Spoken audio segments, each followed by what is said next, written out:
travel. Hello. What's up? What's going on? Something alone, because I'm alone and loneliness is great and I love it and I love being alone. I didn't set out to be a solo traveler. It kind of just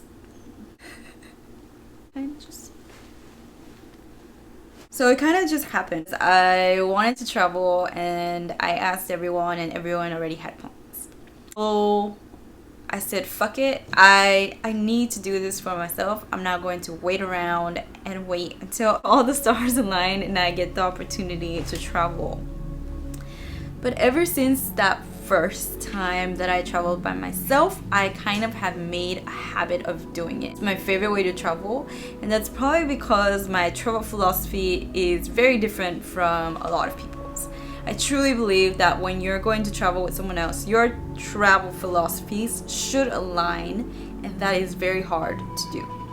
Actually, my travel philosophy is pretty different from a lot of people's, and it's difficult to find somebody that aligns with your travel philosophy, or at least mine. And I think it would be the same for anybody else. Like, some people might travel for leisure, others might travel to meet people. There might be foodies, there might be budget travelers, luxury travelers, there's campers, people that like to go on long backpacking trips, and there's all these types of travel, and you definitely don't have to stick to one. Like, I am this type of traveler and I'm always going to be this type of traveler. Like, this could change over time, and sometimes you need one type of trip and other times you need another, and it's difficult to align on the type of travel and the time and everything with another person, because you might be looking for different things, and that might mean that one of you has to compromise, or you both have to compromise. So traveling alone kind of makes it so that you don't ever have to compromise when you are on your trip. There's no reason for you to hold yourself back and wait to travel with someone. There really is no reason. So anyways, I started on this accidentally. I wanted to travel with someone, but there was really no one available at the time. I think it's a hotline or something. Just went for it and I bought the ticket. I was obsessed with refreshing the airplane ticket thingy. Iceland came up at an affordable price, so I had to take it. I had to. And I'm not gonna lie and say that I was fully prepared. I was very nervous about it, and I didn't know what to expect because I had never thought about traveling by myself. I always thought I was gonna have a partner in crime that was gonna go with me. Oh shit, like, what do I do now? The first thing I did was my research. I always make sure to do my research. Being a female traveler myself, I try to take that into account. We don't live in a world where it is that safe for women everywhere. So I had to take the precautions, and I mean, Iceland is very safe. So in that case, it's not particularly Iceland that I was worried about, but I'm just talking in general. I usually do research up front.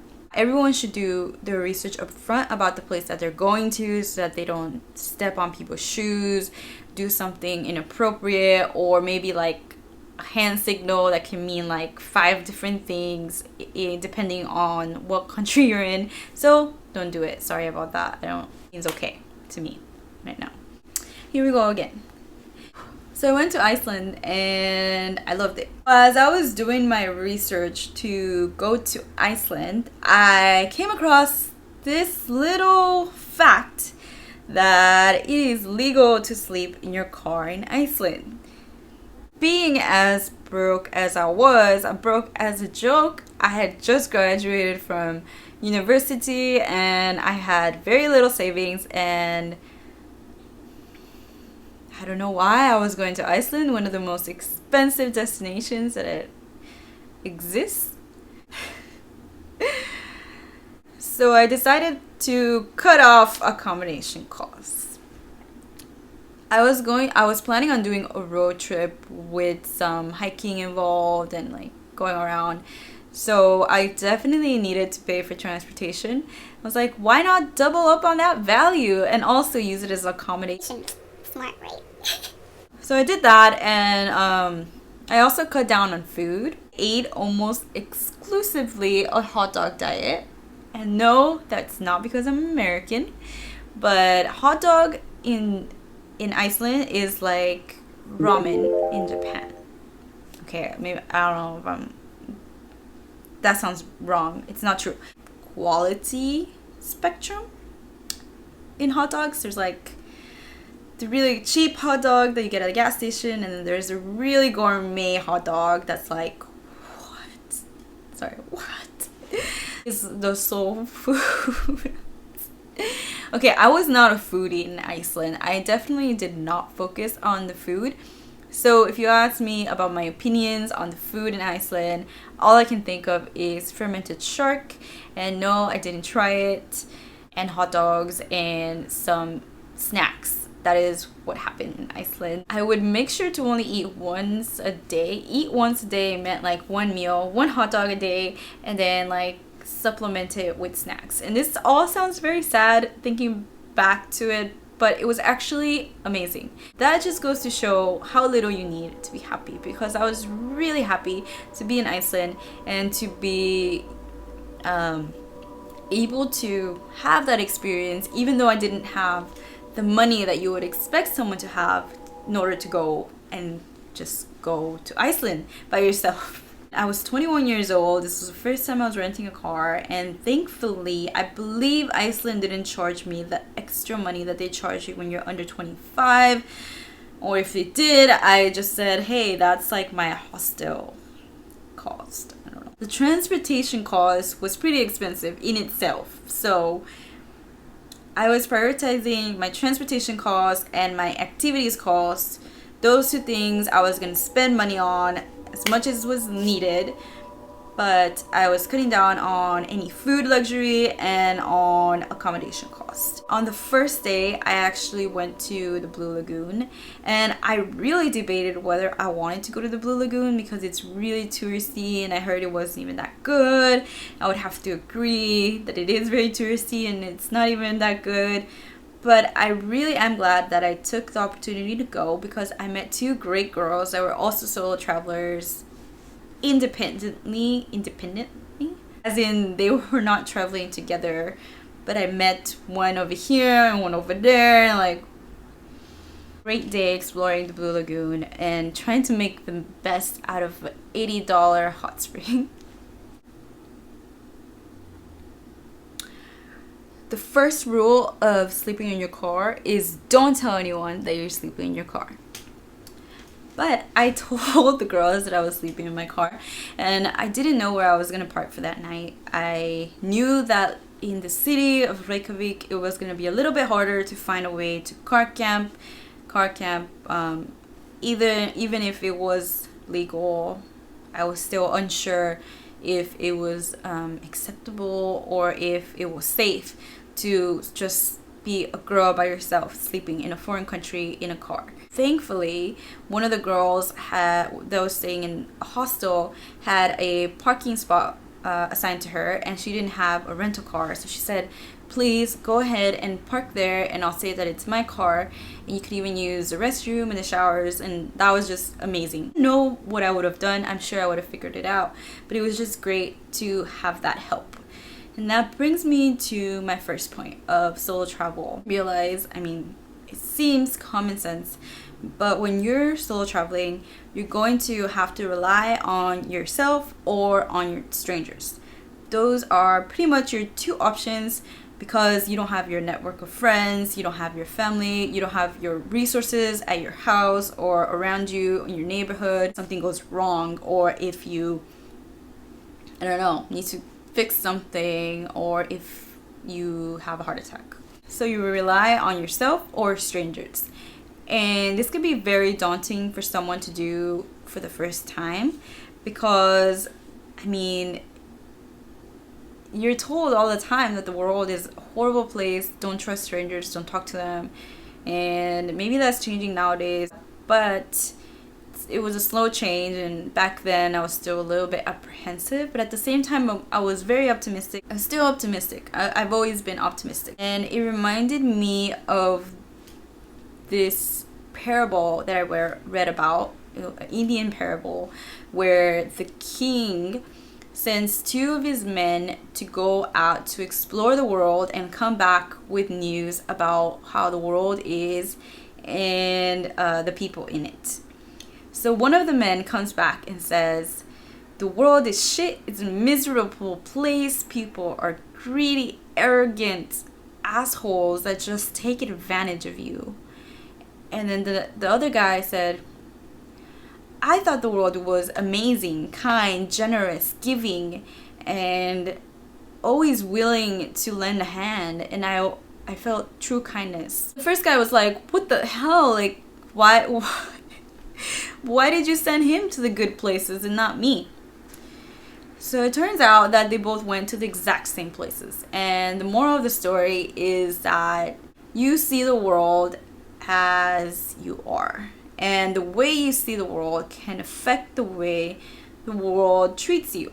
Like if you have a really surly attitude or you're a really mean person, then most likely you're going to get that back. And if conversely, you are a really good person and you always help people and you are humble and you're approachable and friendly, then most likely you're going to meet the same kind of people. Even if you don't, if you have that positive attitude, then you can reframe anything that happens to you to see it in a different way, and you really are what you think. And I really believe that. And you may not believe that, but just is what I've always believed, and it has worked for me so far. So that's all great when you can find someone to give you a hand, and I got really lucky with Dahlia and giving me that hand in Iceland on my first day, and I think my last few days when I came back to Reykjavik and spent it with her. But if I hadn't met her and I would have had to rely on myself and just figure it out, then I'm sure eventually I would have come to some solution. And that's just the way it works. If you are given less resources, your competency expands to fill that lack of resource. Similar to the saying of, if you give yourself so much time to do something, your work will expand to fill it. For example, now that I've been living by myself, I feel as though I can open jars much easier. Like I don't wait around for someone to come to the kitchen and help me out to open a jar. Like, oh, it's too hard. Like, let me just ask someone. But if I don't have that luxury, then I am for sure gonna fucking open that jar of olives that I need. Especially when I'm really hungry. Solo traveling teaches you to be self-sufficient in some ways, vulnerable and trusting of people around you. It also helps you to see that the world is a better place if you keep a positive mindset. There really is no substitute for real life experience. And if you're young and it's not COVID, you should definitely go to shared accommodation if you're not going to sleep in the car, which I am not recommending per se on this video. I've stayed in hostels a lot of the time that I've been traveling in places where I didn't have a car, or even if I did, just to like take a break. Easy to meet people when you're staying in hostels because everyone in the hostel pretty much wants to make friends. So you're going to meet people that are like-minded and people that are open and people that are travelers, and usually solo travelers, because if you're a couple, it's probably cheaper to get a room together and just share the cost than to pay per person.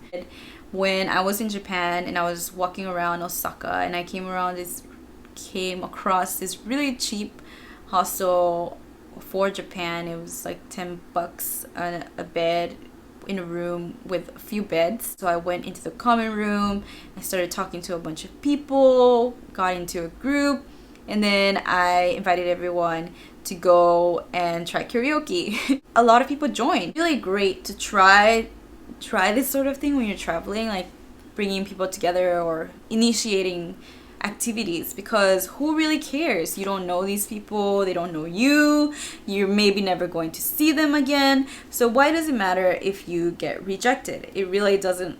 It doesn't matter. It doesn't matter. I mean, in your normal life, it doesn't matter if you get rejected, but it's probably gonna sting a little bit more if it's your friend or someone you know, if they tell you that they don't want to hang out with you.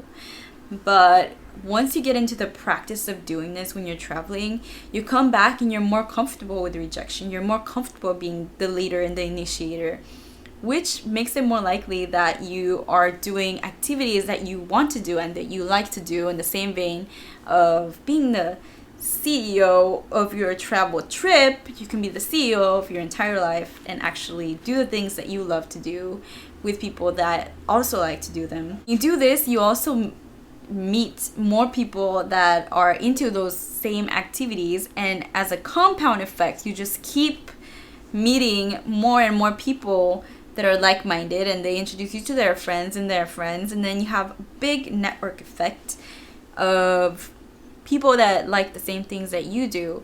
I'm not going to sugarcoat it and say that you never get lonely when you're traveling and you're always finding friends and people to do stuff with. It does get lonely. Sometimes you are alone for long periods of time, and sometimes you're on a train by yourself for a long journey and you don't feel like talking to a stranger because it takes a lot more effort than talking to someone that you're comfortable with, maybe. But I mean, it gives you a lot of time to be introspective.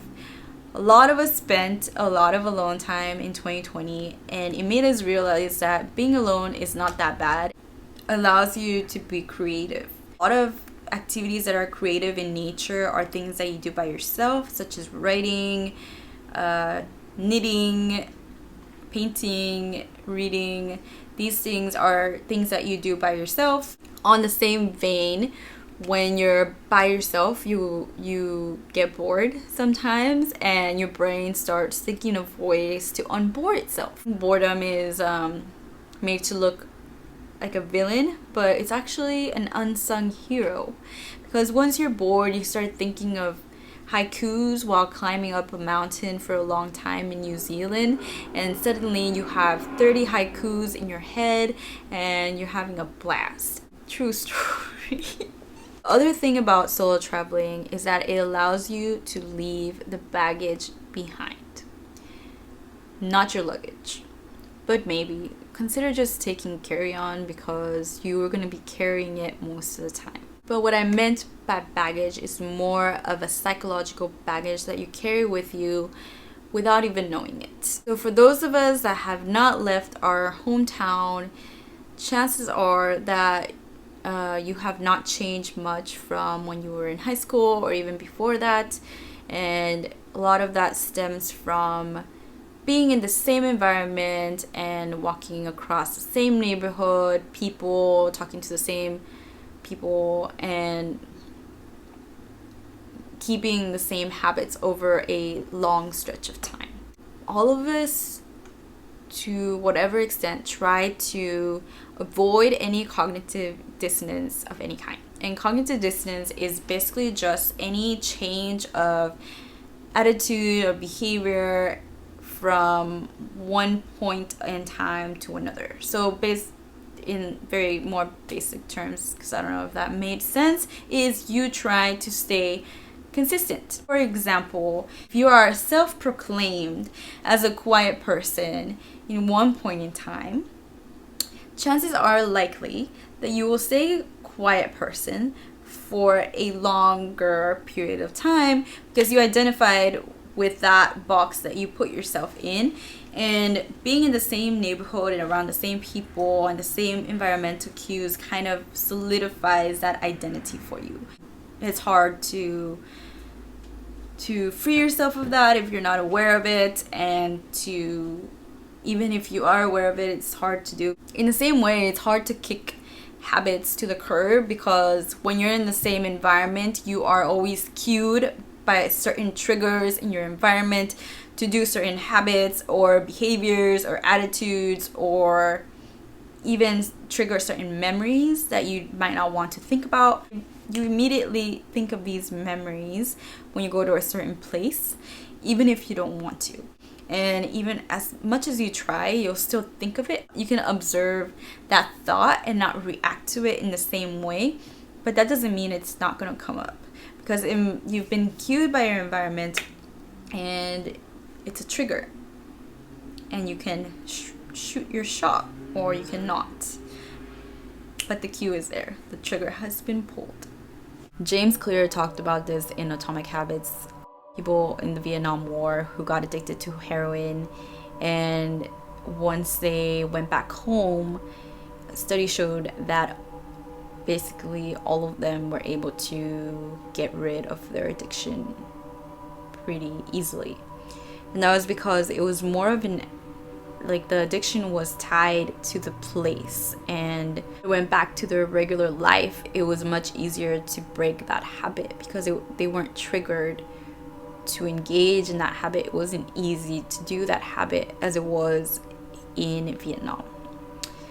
I think this is true for a lot of things, not just habits, but like also your personality type that you're tied to, or the identity like that you identify with. Leave the baggage behind. God damn it. So leave the baggage behind and travel by yourself. I hope I convince you that you should definitely put this on your to-do list. Even if you're married, even if, I don't know, a partner or a really good friend that wants to go with you, I highly recommend that at some point in your life, when this is all better and we can all travel again, that you schedule in one solo trip at least. So like or comment below if you like this type of video, because I would like to keep talking more about solo traveling and other like-minded topics, and please subscribe in order to get alerted about those new videos. See you next time, and have a nice rest of your day.